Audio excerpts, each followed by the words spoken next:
உங்க மாமனார் கிட்ட கேட்கணும்னு சொல்லி அவரு சொன்னதா இருக்கும். வீட்டுல உங்க அப்பா இருப்பாருன்னு சொல்லி இவர் பேசினதா இருக்கட்டும். இது ரெண்டுமே வந்து மக்களுக்கு தேவையானது. ஒரு எம்எல்ஏ இருக்காரு, அவர் பேரு ராஜ்மோகன். பயங்கரமா இருப்பாரு. நான் பார்த்த வரைக்கும் அவர் முன்ன பார்த்ததோட அந்த க்ரோத் எனக்கு பார்க்கறப்ப ரொம்ப ஒரு ப்ரௌடாக ஃபீல் பண்ணேன். தனக்கான ஸ்கோரிங்காகவும் கட்சிக்கான ஸ்கோரிங்காகவும் நிறையா பேசுகிற மாதிரி தெரியும். அதுதான் அந்த கையாட்டி பண்ணுறதெல்லாம் வந்து நான் அப்படிதான் பேன் நீட்டு. ஏன்னா ஸ்டூடெண்ட்ஸே ஓகேன்னு சொல்லும் போது எதுக்கு நம்ம வந்து பேன் பண்ணணும் அதை? இப்போ இந்த கொளத்தூர்லாம் பாருங்க, கண்டினியூஸாக கரண்ட் கட்டலாம். அவங்க உள்ளே இருந்துட்டு தான் போய் கேட்குறப்ப என்ன சொல்கிறாங்க. ஃபர்ஸ்ட் எப்படி இருந்தாரோ அப்படியே தான் இருக்கு. நடிக்க தெரியல அவருக்கு. சினிமாவில் தமிழில் சொல்லுவாங்களா, பழத்தில் வந்து ஊசியை வந்து அது ஏற்றணும் அப்படின்ட்டு, அந்த மாதிரில வந்துட்டு டிஎம்கே காரணங்கள்லாம் எஞ்சி போயிட்டாங்க. இருக்கிறதே அவங்க கட்சிக்காரங்க மட்டும்தான். யாருமே இல்லாத இடத்துக்கு ஆக்ஷன் பண்ணிக்கிறேன்னு சொல்லி தனியாக கையாட்டி. இப்போ ஃபர்ஸ்ட்டை விட இப்போ கரண்ட் பில் வந்து எல்லாருக்குமே வந்து ஏறி இருக்கு இல்லை, சொல்றாங்க. அவங்க உங்களுக்கு தான் அது சொல்கிறாங்களே இப்போ கொஞ்சம் கொஞ்சமாக சரி பண்ணிட்டு இருக்கோன்னு. இன்னொன்று கொஞ்சம் பழைய ஆளுங்க உள்ளே இருக்கவங்களாம் அவங்க எடுக்கணும். இப்போ லைவ்ல யார் கரெக்டாக இருக்காங்களோ அது கொஞ்சம் ஃபோக்கஸ் பண்ணணும். ஏன்னா அது உண்மைதான், கரண்ட் பில்லு அதிகமாக வருது. ஸோ அதை கொஞ்சம் அவங்க கவனம் எடுத்தால் நல்லாயிருக்கும். இப்போ அது காரணம் வந்து இப்போ வந்து அப்போசிஷன்ல இருக்கிற பார்ட்டியோடைய பழைய ஆளுங்க உள்ள இருக்கிறதா காரணம்னு நினைக்கிறீங்களா, இல்ல இல்லை, விஜய்? அதான் உண்மை. ஏன்னா இப்போ இந்த கொளத்தூர்லாம் பாருங்க, கண்டினியூஸாக கரண்ட் கட்டலாம். அவங்க உள்ளே இருந்துட்டு தான் போய் கேட்குறப்ப என்ன சொல்கிறாங்க, எங்களுக்கு போடாததால் இதெல்லாம் நடக்க தான் செய்யுன்றாங்க. அப்போ அது உண்மை தானே. இப்போ அப்படி இல்லை, பொதுவாக இருக்காங்கன்னா இல்லை நாங்கள் அந்த மாதிரி இல்லைன்னு சொல்லியிருப்பாங்க. இருக்க போய் தானே செய்கிறாங்க. இதை கொஞ்சம் விஜய் தான் கவனமாக இருக்கணும். ஏன்னா விஜய்க்கு வந்து வரணும், மாற்றம் வேணும்னு தான் எல்லாருமே கொண்டு வந்தது. கொஞ்சம் எல்லாத்துலேயும் கவனம் செலுத்தினாங்கன்னா நல்லாயிருக்கும். ஆனால் நல்லா இருக்கு. இதில் வந்து மக்கள் விரும்பி எடுத்தது தான் இந்த ஆட்சி. இதில் வந்து யாரும் கிண்டல் பண்ணுறதுக்கோ இவங்க வர்றதுக்கு வர்த்து இல்லைன்னு சொல்கிறதுக்குலாம் வேலை இல்லை. விஜய் அளவு கொஞ்சம் உதயநிதி நாலேஜாக இருந்தால் நல்லாயிருக்கும். இப்போ மீட்டிங்ல வந்து பாத்தீங்கன்னா ரெண்டு பேருமே வந்து இதுக்கு முன்னாடி நீங்க தானே பண்ணீங்க, இப்போ நீங்க எதுவுமே பண்ணல அப்படின்னு வந்து மாத்தி மாத்தி வந்து அவங்க வந்து குற்றச்சாட்டு வந்து சொல்லிட்டே இருக்கும்போது இது வந்து மக்களுக்கு இதுல தேவையான விஷயங்கள் ஏதாவது ஒண்ணு வந்து அவங்க பேசுற மாதிரி தெரியுது இல்லை, அவங்களுக்கு? ஆப்போசிட்ல பேசலை. அவங்க சும்மா இதை வந்து எப்படின்னா அரசியலையும் தாண்டி ரொம்ப கொஞ்சம் சீப்பாக போகிற மாதிரி இருக்கு. இப்போ மக்களுக்காக பேசணும்னா ஒன்று ஏதாவது நல்ல விஷயமா ஏதாவது சொல்லலாம். கொஞ்சம் செய்யுங்கன்னு சொல்றதுக்கும் நீங்கள் செய்யலைன்னா 5 வருஷம் நீங்கள் செய்யாதால தானே நீங்கள் வேணானே சொல்லியிருக்காங்க. அப்புறம் என்னதுக்கு திரும்ப திரும்ப அதே சொல்லிட்டு இருக்கீங்க? அவங்க தான் பண்ணுறத லைவாக காமிச்சிட்டு தானே இருக்காங்க. ஏமாத்துறாங்க. இப்போ உங்களை மாதிரி செய்யாமல் 5 வருஷம் செஞ்சேன்னு சொன்னாலும் அது பரவாயில்ல. இப்போ இதே உதயநிதி சொல்கிறாரு, நாங்கள் எங்களுடைய திட்டங்கள் எல்லாரையும் தான் நீங்கள் வந்து திரும்ப பேர் வேற வச்சு பண்ணுறீங்கன்னு. திட்டம் கொடுக்கறது பெரிய விஷயம் இல்லை, செயல்படுத்தணும்ல. என்ன செயல்படுத்துனீங்க? எங்கள் தலைவர் எங்கே போனாலும் திட்டம் அறிவிப்பாருன்னு உதயநிதி சொல்கிறாரு. எங்கேயாவது அறிவிச்சதை செயல்படுத்தினாங்களா? எதுவுமே கிடையாது. இப்போ நல்லா தான் பண்ணிட்டு இருக்காங்க. இதுதான் மக்கள் விரும்புறது. அவங்கள கொஞ்சம் ஃப்ரீயாக பண்ண விட்டால் இன்னும் நல்லாயிருக்கும். தொல்லை பண்ணாமல் இருந்தாங்கன்னா நல்லாயிருக்கும். தமிழ்நாடு அசம்பிளி இப்போ ரெகுலரா பாக்குறீங்களா ப்ரோ? நான் பார்க்குறேன். இதுல விஜய் சாரோட ஸ்பீச்சஸ், அவரோட ஆக்ஷன்ஸ், ரியாக்ஷன்ஸ் அதெல்லாம் எப்படி இருக்கு பாக்க? அது எல்லாமே வந்து இப்போ இன்ஸ்டாக்கு எடிட்டுக்கு தேவையான விஷயம் எல்லாத்தையும் கொடுக்குறாரு. மற்றபடி நான் அப்போசிஷன் பார்ட்டி லீடரும் சரி விஜயும் சரி ரெண்டு பேருமே வந்து ஒரு இம்மெச்சூரான விஷயங்களையும் மாற்றி மாற்றி எக்ஸ்போஸ் பண்ணிக்கிற வேலையும் தான் பார்த்துக்கிட்டு இருக்காங்கன்னு நான் பார்க்குறேன். இப்போ அவங்க மக்களுக்கு என்ன தேவையோ அதை பத்தி அவங்க பேசுறாங்களா, இல்ல வந்து மாத்தி மாத்தி அவங்கள வந்து நீங்க தானே பண்ணீங்க, நீங்க இது பண்றதுல அந்த மாதிரி? அதுதான் இப்போ இந்த லாட்ரி விஷயமா இருக்கட்டும், அதுக்கு உங்க மாமனார் கிட்ட கேட்கணும்னு சொல்லி அவரு சொன்னதா இருக்கட்டும், வீட்டுல உங்க அப்பா இருப்பாருன்னு சொல்லி இவர் பேசினதா இருக்கட்டும். இது ரெண்டுமே வந்து மக்களுக்கு தேவையானதான்னு கேட்டா கிடையாது. அப்போ இது யாருக்காக பேசிக்கிறாங்கன்னு பார்த்தா, அடுத்த எலெக்ஷன்ல ஆட்சியை பிடிக்க போறது யாரு, மக்களை எப்படி மேனிபுலேட் பண்ணிக்கலான்ற நோக்கத்துல தான் ரெண்டு பேருமே பேசிட்டு இருக்காங்க. இப்போ அவங்க என்ன மாதிரியான ஆக்ஷன்ஸ் எடுத்தா மக்களுக்கு வந்து பிரயோஜனமா இருக்கும் அப்படின்னு பாருங்க. அதுதான் அது. இப்போ லாஸ்ட் டைம்ல பேசின, இப்போ மார்க்சிஸ்ட் கட்சியில தொடர் பேசின மாதிரி என்ன சொன்னாங்கன்னா, கர்நாடகாவுக்கு போகக்கூடாதுன்னு சொல்லி மற்ற கட்சியில இருந்து எதிர்ப்பு வந்தாலும் இவர் வந்து நான் கர்நாடகாவுக்கு போவேன், அவங்க என்னை அவமானப்படுத்தினாலும் நான் தாங்கிப்பேன்றது சொன்னது வந்து மற்ற கட்சி ஏற்றுக்கல. ஏன்னு கேட்டோன்னா, அவருக்கு ஒரு அவமானம் நடந்தால் வந்து தமிழ்நாட்டுக்கு நடக்கிற அவமானம்னு சொல்லியிருந்தாங்க. அந்த மாதிரி வந்து அவர் செல்ஃப்லெஸ்ஸாக தமிழ்நாட்டுக்காக யோசிக்காமல் வந்து ஒரு தனக்கான ஸ்கோரிங்காகவும் கட்சிக்கான ஸ்கோரிங்காகவும் நிறையா பேசுகிற மாதிரி தெரியும். அதுதான் இந்த கையாட்டி பண்ணுறதெல்லாம் வந்து நான் அப்படி தான் பார்க்குறேன். அது இல்லாமல் வந்து இந்த ஸ்கீமை எப்படி இம்ப்ளிமெண்ட் பண்ணலாம், தேவையில்லாத ஸ்கீம் எப்படி எடுக்கலாம், இல்லை டிஎம்கேவோட ஸ்கீமுக்கு ஸ்டிக்கர் எப்படி ஓட்டலான்றதுல தான் இருக்காங்க. தவிர புதுசாக எதுவும் பண்ணுற மாதிரி எனக்கு தெரியல. இது வரைக்கும் அவங்க வந்து ஒரு 3 மாசத்துல அவங்க புதுசா கொண்டு வந்த திட்டங்களை பத்தி நீங்க என்ன நினைக்கிறீங்க? ஏதாவது மக்களுக்கு வந்து உபயோகமா இருக்கா இல்ல என்ன மாதிரி பாக்குறீங்க? இல்லை ப்ரோ, புதுசாக என்ன கொண்டு வந்திருக்காங்கன்னு எனக்கு தெரியல. ம். எல்லாத்துலேயும் வெற்றின்னு சொல்லி அவங்க பேர் போட்டு அதாவது விஜயோட பேர் போட்டு மாற்றிக்கிறாங்க. ம். அவங்க திட்டமாக காமிச்சிக்கிறாங்களே தவிர புதுசாக எதுவும் கொண்டு வந்ததா தெரியல. ம். டிஎம்கேவோட திட்டத்தை வந்து எல்லாத்தையும் வந்து டீப்ரமோட் பண்ணுற மாதிரி தான் இருக்குது எல்லாமே. ம். ஆனால் அவங்க ஏடிஎம்கே திட்டம் எதனா இது பண்ணியிருக்காங்களான்னு பார்த்தா அதுவும் தெரில. ஏடிஎம்கே தான் ஆதரிக்கிற மாதிரியான கட்சி தான். ஏடிஎம்கேவோட இன்னொரு இதுவாக தான் வருஷனாக தான் பார்க்குறோம். ம். அதே மாதிரி அதாவது இப்போ மாமன் சீர்திட்டம், அந்த சீர்திட்டம்லாம் சீர்ன்ற வார்த்தையே வந்து ஒரு பழமைவாதமாக தான் நான் பார்க்குறேன். ம். அதை வந்து இப்போ மாடர்ன் வருஷனாக இவங்க கொண்டு வரதெல்லாம் வந்து ஏற்றுக்க முடியாத மாதிரி தான் இருக்குது. பழமையை வந்து இவங்க திரும்ப வந்து அதை வந்து ப்ரொமோட் பண்ணுறாங்க. பிற்போக்காக தான் இருக்குது. இப்போ தாவேக்கா வந்து ஒரு அதான் மாடர்ன் வருஷனில் இப்போ யங்ஸ்டர் எல்லாம் பிற்போக்காக கொண்டு போகிற மாதிரி தான் எனக்கு தோணுது. இது வரைக்கும் சினிமாவில் அவரோட டைலாக்ஸ் ஸ்பீச்சஸ் எல்லாமே வந்து பார்த்துருப்பீங்க. இப்போ வந்து ஆஸ் அ சிஎம்மா வந்து அவர் வந்து அசம்பிளியில பேசுறது பார்க்க எப்படி இருக்கு உங்களுக்கு? ஓ, மாசா இருக்கு.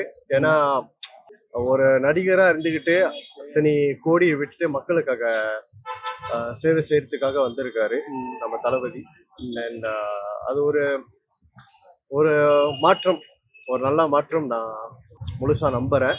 ஏன்னா இப்போ இன்னைக்கு கூட ஏதோ ஒரு இன்வெஸ்ட்மெண்ட் செஞ்சிருக்காரு, அதை பார்த்தேன்.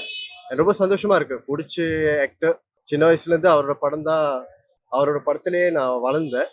அப்புறம் இப்ப ஒரு முதலமைச்சரா இருக்காரு, பார்க்கும்போது ரொம்ப பெருமையா இருக்கு ஒரு ஃபேனா. இப்போ சினிமாக்கும் அரசியலுக்கும் என்ன டிஃபரன்ஸ் பாக்குறீங்க அவர்கிட்ட?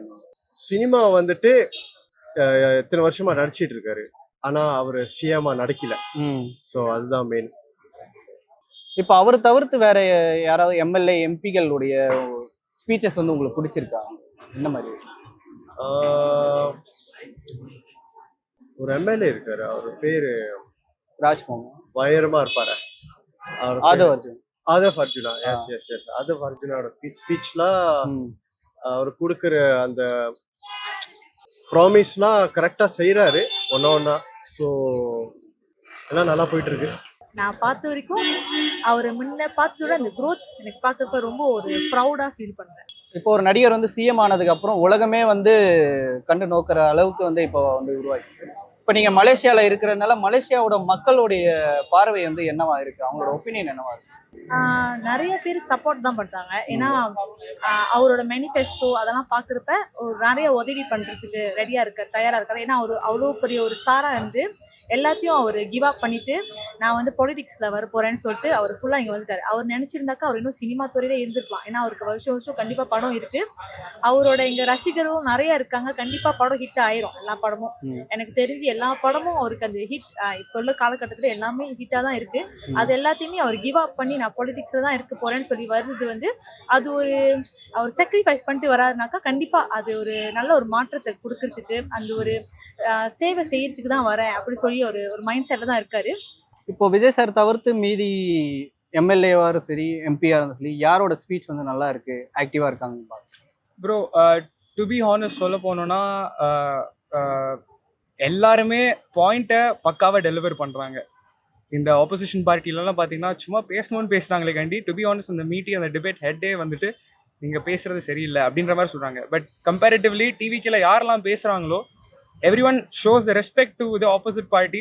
ப்ளஸ் அவங்க சொல்லணும்ன பாயிண்ட்டையும் கன்வே பண்ணிட்டு போயிடுறாங்களே கண்டி. ஸோ அதனால இவங்க நல்லா பேசுறாங்க, இவங்க நல்லா பேசல அப்படின்னு இல்லை, எல்லாருமே சூப்பராக தான் பேசிட்டு இருக்காங்க. டு பி ஆனஸ்ட் எல்லாருமே நல்ல ஒரு மெச்சூர்டா ஹேண்டில் பண்றாங்க அப்படின்ற மாதிரி இருக்கு அவங்களுக்கு பார்க்க. டெஃபினட்டா ப்ரோ. ஏன்னா வந்துட்டு ஒருத்தவங்களை மரியாதை இல்லாம அக்யூஸ் பண்றது அந்த மாதிரி எதுவுமே கிடையாது.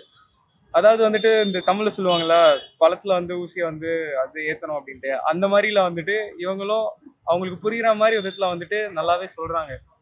அது அவங்க வந்துட்டு அவங்களா புரிஞ்சுக்கிட்டு சரி ஓகே இவங்க கூட வந்துட்டு நம்ம ஒரு அப்போசிஷன் பார்ட்டியா வந்து நம்மளோட பாயிண்ட்ஸ் வைக்கணுமே கண்டி அவங்கள டீக்ரேட் பண்ணக்கூடாதுன்ற மென்டாலிட்டி அவங்களுக்கு சீக்கிரமா வந்துடும். எப்பயே ஆக்சுவலி வந்திருக்கோம்னு நினைக்கிறேன், டு பி ஆனஸ்ட். இப்போ அவர் வந்து சினிமால பேசின மாதிரியே இப்போ அசம்பிளிலேயே வந்து பேசுறாருன்னு நீங்க நினைக்கிறீங்களா? ஆமாம் ப்ரோ. அதான் போன அசம்பிளிலேயே வந்து எல்லாம் டிஎம்கே காரணங்கள்லாம் எஞ்சி போயிட்டாங்க. இருக்கிறதே அவங்க கட்சிக்காரங்க மட்டும் தான். யாருமே இடத்துக்கு ஆக்ஷன் பண்ணிக்கிறேன்னு சொல்லி தனியாக கையாட்டிட்டு அதை படத்தில் வேற போட்டிருக்காங்க. ஏன்னா போது அப்போ அது சினிமா மாதிரி தானே இருக்கு. இப்போ அவங்களோட ஆப்போசிட்ல வந்து டிஎம்கே வந்து இருக்காங்க. அவங்க வந்து ஒரு ஸ்ட்ராங்கான ஆப்போசிஷனா வந்து இருக்காங்களா? இல்ல வாய்ப்பே இல்ல. ம். அவங்க கேக்குற கேள்வி எல்லாமே வந்து அதாவது கட்சியை இது பண்றதுக்காக மட்டும் டவுன் பண்றதுக்காக மட்டுமே தான் இருக்கு. ம். ஆனா வந்து தமிழ்நாடை பெட்டர் பண்றதுக்கான வேலையை அவங்க பார்த்துருக்காங்களான்னு கேட்டா இல்ல. ம். இப்போ நீட் ப்ரொட்டஸ்ட் நடந்தது. சிபிஐ சிபிஐஎம் மாதிரியான பார்ட்டிஸ்லாம் வந்து ரோட்ல இறங்கி போராட்டம் நடந்தது. அதுக்கு அடிச்சாங்க. தாவேக்கா வந்து மொத்தமா நீட் ஆதரவுன்னு சொல்லி எதிர்ப்பு மாதிரி ஸ்டூடெண்ட்டை கைது பண்ணாங்க. ம். அதுக்கு டிஎம்கே சைட்ல இருந்து என்ன சப்போர்ட் பண்ணாங்கன்னு கேட்டீங்கன்னா தெரியல. ம். அந்த போராட்டத்துல நாங்க ஆதரவு தெரிவிக்கிறோம்னு வேணா சொல்லிக்கிறாங்களே தவிர அவங்க இறங்கி களத்துல இறங்கி போராடினதை பார்க்க முடியும். ம். இப்போ 5 வருஷமா வந்து டிஎம்கே வந்து ரூல் பண்ணியிருக்காங்க. அவங்களால நீட்டை வந்து ரத்து பண்ண முடியாதது வந்து விஜயால முடியும்னு நீங்க எதிர்பார்க்குறீங்களா? இல்ல ப்ரோ, இது ஸ்டேட் சம்பந்தப்பட்டது இல்ல ம். நீட்டுங்கிறது. ஆனா நம்ம அதுக்கு எதிர்த்து நிக்கிறோன்றத ஒரு கவர்மெண்டே அதுக்கு எதிர்த்து நிக்குதுன்றத வந்து டிஎம்கே பீரியட்ல சவுண்டா தெரிஞ்சது. ம்.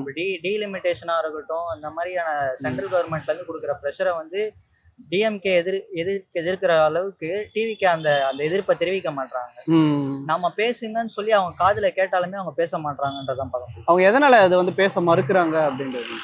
அது நம்ம சொல்ல முடியாது. ஓப்பனா சொல்லணும்னா அது தாவேக்கு பின்னாடி பிஜேபி இருக்கான்ற கேள்வி நமக்கு வரதானே செய்யும். ம். அது அவங்க பேசினாதான் அந்த என்னன்றது கிளாரிட்டி கிடைக்கும். இப்போ மேகதாது இந்த காவேரி பிரச்சனை எல்லாத்துக்குமே வந்து அங்க வந்து காங்கிரஸோட ரூல் தானே வந்து இருக்கு ஆமா. பெங்களூர்ல. இங்க அவங்களோட கூட்டணி கட்சி தான் இருக்கு. அதனால அவங்க வந்து சிஎம் மோடிக்கு வந்து லெட்டர் எழுதுறது பதிலா இவங்க வந்து ராகுல் காந்தி கிட்ட பேசினாவே பிரச்சனை முடிஞ்சிரும்னு சொல்றாங்க. அது நீங்க எப்படி பாக்குறீங்க? இது ராகுல் காந்தி சென்ட்ரல் அந்த மாதிரி ஒரு நேஷனல் பார்ட்டியோட பிரச்சனையா எனக்கு தெரியல. ம். இப்போ கர்நாடகான்ற ஒரு ஸ்டேட் பார்ட்டி, டிவிக்கேன்ற ஒரு நம்ம ஸ்டேட் பார்ட்டிக்கும் நடக்கிற ஒரு பேச்சுவார்த்தைனால முடிகிற பிரச்சனை தான் இது. வந்து அவங்க நீதிமன்றத்திலே வந்து தண்ணியை அணைய கட்டக்கூடாதுன்ற தீர்ப்பு கொடுக்குறாங்க. ஆனாலும் அவங்க கட்டுவேன்ற போது இது வந்து லா படி தான் நம்ம அணுகணும் இந்த பிரச்சனையை. அப்போ லா படி பார்க்காம நம்ம போயிட்டு அவங்க கிட்ட வந்து கெஞ்சிரன்றது ஏற்றுக்க முடியாது. இப்போ தொடர்ந்து வந்து நிறைய சிக்கல்கள் பிரச்சனைகள் வந்து வந்துட்டு இருக்கு. நீட்டா இருந்தாலும் சரி, மேகதாது, காவேரி பிரச்சனை, இது எல்லாமே வந்து விஜய் அவர்கள் வந்து கரெக்டா ஹேண்டில் பண்றாரா இல்ல மெச்சூர்டா ஹேண்டில் பண்றாரா அப்படின்னு? நீட்டு பத்தி மட்டும் ஏதோ ஹேண்டில் பண்ணா தெரியாத மாதிரி தான் இருக்கு. அது போக போக போயிடும். ஏன்னா இப்போதான் வந்திருக்காங்க, அவங்கள எதுவுமே சொல்ல முடியாது நம்மளால. அதனால வந்து டைம் கொடுப்போம்.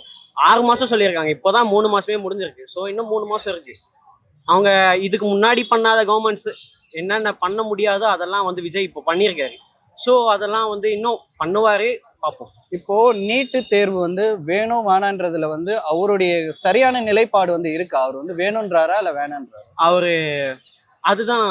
ஏன்னா எல்லாருமே கன்ஃபியூஸ் ஆயிடுறாங்க. இப்போ நீட்டு வந்து நார்த் இந்தியாவில் ஃபேர் நீட் தான் கேட்குறாங்க. ஆனால் நம்ம தான் பேன் நீட்டுன்னு பேசிட்டு இருக்கோம். அது வந்து நம்ம தான் மாற்றிக்கணும். ஏன்னா ஸ்டூடெண்ட்ஸ்க்கு ஓகே, நீட் படிக்கிற ஸ்டூடெண்ட்ஸே அது ஓகே தான் சொல்கிறாங்க. ஆனால் நம்ம தான் வந்து அதை பேன் பண்ணணும். ஏன்னா வந்து அது எழுதுகிற பசங்க சூசைட் பண்ணுறாங்க, அதெல்லாம் வந்து சொல்கிறாங்க. அதனால வந்து அதே மாதிரி படிக்கிற பசங்க அவ்வளோ ப்ரிவிலேஜ் இல்லை. நார்மலான பீப்புள் நம்மள மாதிரி மிடில் கிளாஸ் மட்டும்தான் படிக்கிறதுனால அவங்க வந்து அதுக்கு தான் வந்து பேன் நீட் சொல்கிறாங்க. ஆனால் எழுதுகிற ஸ்டூடெண்ட்ஸும் அது கேட்கல. எங்களுக்கு நீட் ஓகே, ஆனால் எங்களுக்கு அதை நியாயமாக நடத்தணும் அப்படின்னு தான் வந்து சொல்ல வராங்க. இப்போ நீட்டுன்னு பிரச்சனை வரும்பொழுது இப்போ 5 வருஷம் வந்து அவங்களால எதுவும் பண்ணாதது வந்து விஜய் அவர்கள் வந்த உடனே வந்து பண்ணணும்னு வந்து எதிர்க்கட்சிகள் வந்து எதிர்பார்க்குறாங்க, இல்லை மக்கள் எதிர்பார்க்குறாங்க. அதெல்லாம் நீங்க எப்படி பாக்குறீங்க? சரி, 5 வருஷம் ஸ்டாலின் எதுவுமே பண்ணல, ஏன் யாருமே கேள்வி கேட்கல? இப்போ விஜய் இவ்வளோ கேட்குறாங்களே, ஏன் பண்ணலன்னு வந்து அவர் ஒரு மாதம் 2 மாதத்துக்குள்ளேயே ஏன் 5 வருஷம் இருந்தார், எதுவுமே பண்ணல, ஏன் யாருமே கேட்கல? 5 வருஷம் எதுவுமே பண்ணலை சுத்தமாக. ஏன் ஆப்போசிட்டில் இருக்க எடப்பாடி யாருமே கேட்கல, எல்லாம் அமைதியாக தானே இருந்தாங்க. செய்கிறப்போ மட்டும் ஏன் செய்யலன்னு எல்லாம் சொல்லிட்டு இருக்கீங்க. 40 நாள் 12 நாள் 1 மாதம் 2 மாதத்துல எல்லாம் முடிச்சிட முடியுமா? நல்லா தான் பண்ணுறாங்க. இந்த 1 மாதம் கூட நீங்கள் யாருமே ஒன்றுமே பண்ணல. 5 வருஷத்துல ஒரு தடவை கூட மக்களுக்காக எதுவுமே செய்யல. அப்புறம் ஏன் கேட்குறீங்க? ஆக்சுவலாக அவங்க கேட்குறது வேஸ்ட்டு தான். எதிர்கட்சியை இவங்க பேசுறது நாங்களே விரும்பல. ஏன்னா எதிர்கட்சின்னா கொஞ்சம் நடக்காத ஒன்று சொல்லணும், மக்களுக்கு இது செய்யுங்கன்னு சொல்லணும். அப்படி எதுவுமே சொல்கிற மாதிரி தெரியல. இது இரிட்டேட் பண்ணுற மாதிரி தான் இருக்கும்.